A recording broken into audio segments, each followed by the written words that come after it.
Just before Hillary Rodham Clinton was sworn in as Secretary of State in January 2009, she and her closest aides decided that she should have her own private email address as Mrs. Clinton moved away from the BlackBerry address that she had used during her 2008 presidential campaign. Private email would allow Mrs. Clinton to communicate with people in and out of government, separate from the system maintained at the State Department. An aide who had been with the Clintons since the 1990s, Justin Cooper, registered the domain name, clintonmail.com, which had a server linked to the Clintons' home address in Tippecanoe, and why obtaining an account from that domain became a symbol of status within the family's inner circle, conferring prestige and closeness to the secretary. Chelsea Clinton was given one, but under a pseudonym, Diane Reynolds, which she frequently used when she checked into hotels.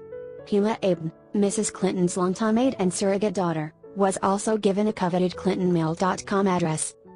And Mrs. Clinton used this private address for everything, from State Department matters to planning her daughter's wedding and issues related to the family's sprawling philanthropic foundation.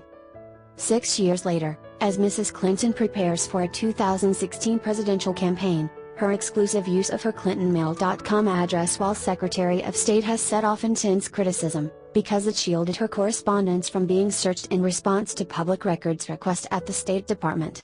The practice has also raised questions about whether Mrs. Clinton's private email was vulnerable to security risks and hacking. At the request of the State Department, Mrs. Clinton turned over about 50,000 pages of emails from clintonmail.com related to the government issues late last year.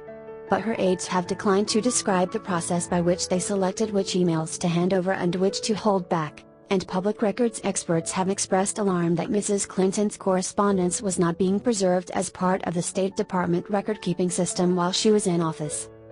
Late Wednesday, Mrs. Clinton said in a Twitter message that she had asked the State Department to release her emails and that they would review them for release as soon as possible. "I want the public to see my email," she wrote. It seems her intent was to create a system where she could personally manage access to her communications, said John Wunderlich, Policy Director of the Sunlight Foundation, a nonprofit organization that advocates transparency in government. Given all the power she had as Secretary of State, a lot of that work would be jumbled together, Mr. Wunderlich said. Her presidential ambitions and the Family Foundation would be wrapped up technically in email. Mrs. Clinton's allies have maintained that she followed protocol in the use of a private email address. A spokesman declined to elaborate on Wednesday about her use of clintonmail.com for matters related to the Clinton Foundation, which has received millions of dollars in donations from foreign governments. The foundation ceased to accept most donations from foreign countries while Mrs. Clinton was at the State Department but began the practice again after she left office in February 2013. In an email of talking points to supporters, Bernd Strider, a senior advisor to Correct the Record, a group that defends Mrs. Clinton in the news media, pointed out that former Governor Jeb Bush of Florida, also a likely 2016 presidential candidate, also hosts his own personal email server. Mr. Bush is a prolific user of email who continued to use his personal jeb.org domain, which his aides could also access, while he was in the governor's office, said Christy Campbell, Mr. Bush's spokeswoman. Under Florida's records laws, emails from Mr. Bush's personal account have been made public. His emails were available via public records requests throughout his time in office and have remained available, Ms. Campbell said. In earlier years, Mrs. Clinton's account at clintonmail.com was connected to a server registered to the Clintons' typical home in the name of Eric P. Hotham. Mr. Hotham, a former aide to the Clintons, now works in finance in Washington, according to regulatory disclosure documents. Mr. Hotham, whose name was misspelled in Internet records, did not return a message left on Wednesday with an assistant at his office. Mr. Cooper, whose name is on the clintonmail.com domain registration, now works at Teneo Holdings, a corporate advisory firm with a broad array of global business clients partly run by Douglas J. Band, a former advisor to Bill Clinton. The Clintons eventually decided they did not want all three family members on the same email domain, in part, an advisor said, out of concern that it might look as if Mrs. Clinton's official business at the State Department was too closely overlapping with Mr. Clinton's work as a global philanthropist.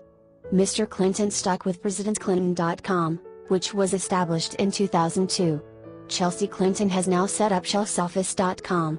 The ClintonMail.com domain is set to expire in 2017, when Mrs. Clinton, if successful in her presumptive campaign for president, would take office.